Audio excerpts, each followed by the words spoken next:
Meu nome é Carlos Eduardo Trindade Raiol e eu estou apresentando esse vídeo com base no artigo intitulado Definição, Requisitos e Atributos dos Atos Administrativos e sua correlação com a pandemia de Covid-19. Esse vídeo é um requisito para obtenção de nota para a disciplina de Direito Administrativo do curso de Direito da Universidade Federal do Amapá, sob a orientação do professor Raul Galaz. Administrativos, depois conceituar eles. Os atos administrativos, num conceito rápido e inicial, é a manifestação de vontade da administração pública. Então, a administração pública ela se manifesta por meio dos atos administrativos. Essa, inclusive, é o início da definição do professor Eli Lopes Meireles. Os atos administrativos têm um desenvolvimento pioneiro na França após a Revolução Francesa, que eu vou explicar mais à frente. A importância dos atos administrativos, inclusive na sua correlação com a pandemia de Covid-19, está nos seus requisitos e nos seus atributos que a administração tem que seguir no momento em que ela vai manifestar a sua vontade. São sobre o tema dos atos administrativos. Como dito anteriormente, o tema dos atos administrativos foi desenvolvido na França, porém já existia uma ideia de atos administrativos, na verdade de atos da administração, só que sob a nomenclatura de atos do rei, ou atos da coroa, ou mesmo atos do fisco. Esses atos, eles eram emanados pelo rei e por quem representasse o rei, e não havia nenhum requisito para sua confecção, e esses atos tinham poderes absolutos, podendo interferir nos direitos dos súditos de forma imperativa e de forma absoluta. O rei poderia extinguir uma relação jurídica, extinguir direitos de seus súditos, aplicando um ato da coroa, sem nenhum tipo de controle do poder judiciário, sem nenhum tipo de controle do legislativo. Ainda na França, no contexto pós-Revolução Francesa, havia uma forte convicção na população de respeito aos três poderes, a separação dos poderes. Então, o legislativo não poderia interferir nos atos do executivo, o executivo não poderia interferir nos atos do judiciário e, mais importante, o judiciário não poderia interferir nos atos do executivo. Então, na França, devido a essa ideia, o judiciário não poderia interferir nos atos administrativos emanados pelo poder executivo. Sendo assim, eles desenvolveram o contencioso administrativo francês, que é a ideia do próprio poder executivo, por meio de um órgão separado, fazer o controle desses atos emanados pelo poder executivo, que são os atos administrativos. Esse é o contencioso administrativo francês, diferente do sistema inglês, onde o judiciário controla os atos administrativos. Inclusive, esse sistema inglês é o adotado pela Constituição Federal de 1988 aqui no Brasil. É uma manifestação unilateral de vontade da administração pública ou quem a represente. Esse quem a represente, por exemplo, uma empresa de um terceiro que não seja parte da administração pública, mas pode representar a administração pública e emitir atos administrativos. E esse ato administrativo ele tem que interferir em alguma relação jurídica, seja da própria administração pública, seja de um administrado, de um particular. Agora, fazendo uma ligação com a doutrina francesa, vou trazer a definição do professor Pierre Tiffany. Ele vai falar em uma tradução que o ato administrativo é o ato unilateral do qual o autor é uma autoridade administrativa e está sujeito a controle pelo contencioso administrativo, aquele contencioso administrativo que é feito pelo Conselho de Estado que eu havia dito antes. Podemos notar que há uma correlação entre a definição do professor Eli Lopes Meireles e do professor Pierre Tiffany, quando eles falam que o ato administrativo é uma manifestação unilateral de vontade.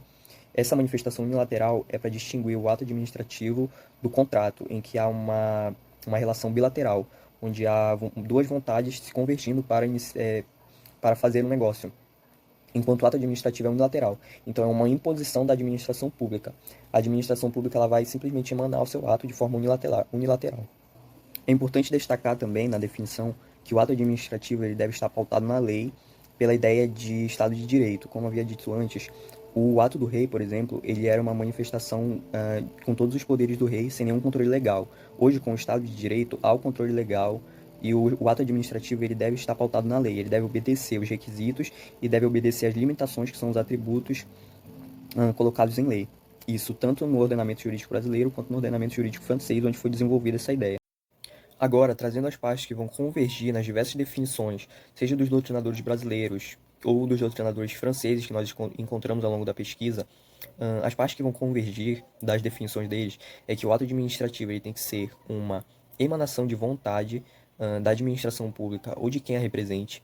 Ele tem que ser tem que interferir em alguma relação jurídica, seja criando, modificando ou extinguindo direitos, seja da própria administração pública ou dos administrados, e ele tem que estar pautado na lei. Os seus requisitos, os seus atributos têm que estar descritos em lei, a sua forma de constituição e a sua forma de extinção tem que estar em lei, e o controle, tem que haver algum controle legal sobre esses atos.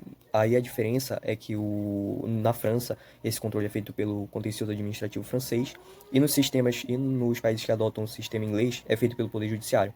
Esses foram os pontos que nós encontramos ao longo da pesquisa para o conceito de ato administrativo.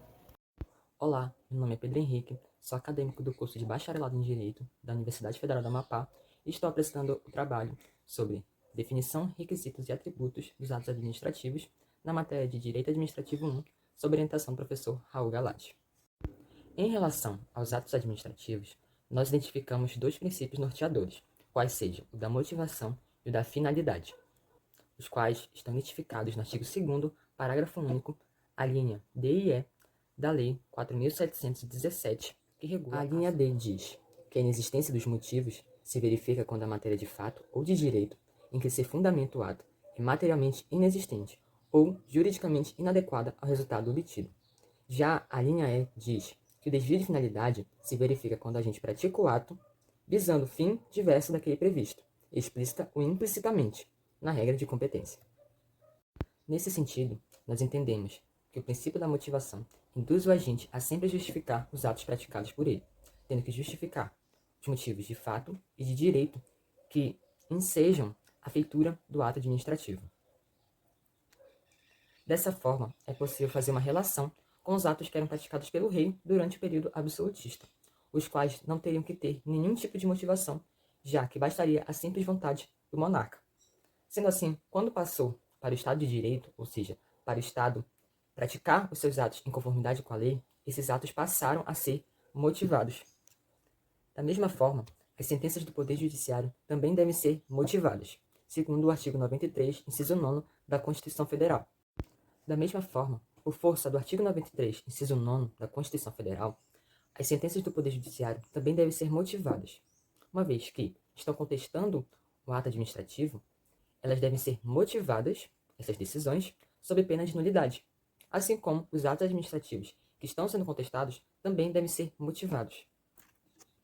Em relação ao princípio da finalidade, L. Lopes Meireles determina que o fim visado pela administração pública seria o interesse público primário, o qual, se fosse desviado pelo agente público, ele recairia em desvio de poder, ou também chamado de desvio de finalidade, o qual é um vício do elemento finalidade também.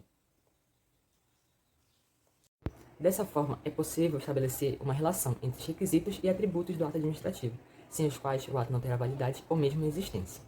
O primeiro deles é o elemento competência, que significa o poder legal conferido ao agente público para o desempenho específico das suas atribuições. Sendo assim, o elemento competência ele é atribuído por lei, ele é um elemento vinculado, independentemente se o ato é vinculado ou discricionário. Da mesma forma ocorre no direito francês. E assim, o agente que extrapola essa competência recai em excesso de poder, que é um vício desse elemento. Por derradeiro, o objeto, que é outro elemento do ato administrativo, é o efeito imediato que o ato tem no mundo jurídico. Por exemplo, no ato de exoneração, o objeto desse ato é a própria exoneração. Olá, meu nome é Alice Lisboa, sou aluna da turma de Direito Administrativo, ministrada pelo docente professor Raul Galati. E falar um pouco sobre como a Covid-19 afetou o direito administrativo e os seus princípios e atribuições. Como primeiro princípio, temos o princípio da veracidade e da legitimidade. O princípio da veracidade diz que os fatos apresentados pela administração são verdadeiros, mesmo que não sejam provas claras para que um juiz tome uma decisão. Já a presunção da legitimidade parte do princípio que todas as partes da administração estão previstas em lei, até que se prove o contrário. O segundo princípio seria o princípio da imperatividade, onde diz que os atos administrativos podem ser impostos à pessoa mesmo sem a sua vontade.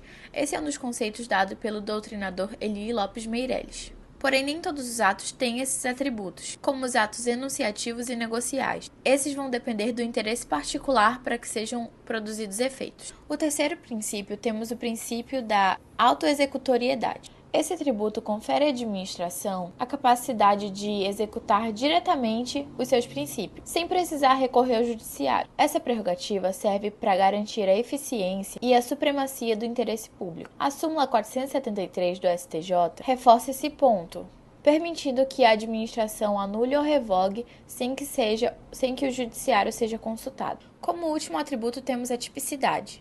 Ela exige que os atos administrativos tenham figuras previamente previstas em lei, garantindo que qualquer base de ato legal já esteja legalmente adequada para produzir os efeitos corretos. Passamos então para a pandemia da Covid-19 e seus impactos na administração.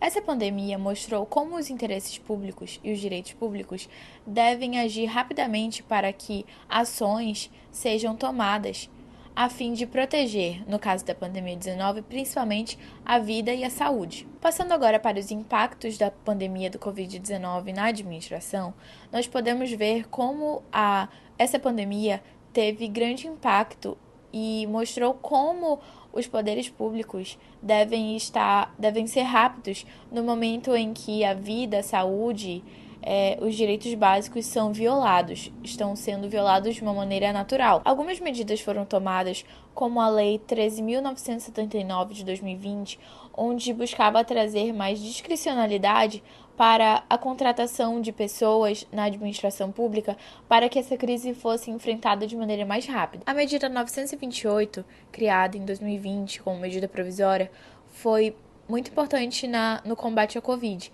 Ela expendia prazos processuais para que as contratações fossem mais rápidas durante o estado de calamidade. Também tivemos as mudanças de contratações e licitações. Houve a implementação de contratações diretas e simplificadas, assim como trouxeram a facilitação da burocracia eram exigidas nas empresas para os profissionais que fossem combater a Covid-19 poder serem contratados. O controle pelo Tribunal de Contas e pelo Poder Judiciário também foram flexibilizados. Eles deram mais autonomia à administração, e isso foi de grande ajuda no período da emergência. Apesar dessas medidas terem ajudado, elas tiveram algumas controvérsias, como a necessidade de continuar os atos administrativos iriam afetar a segurança pública, já que havia o risco de contaminação caso certos contratos não fossem feitos corretamente. Além disso, a questão das fraudes foi bem discutida, já que, como foi muito usado o controle remoto, o trabalho remoto, alguns processos e contratações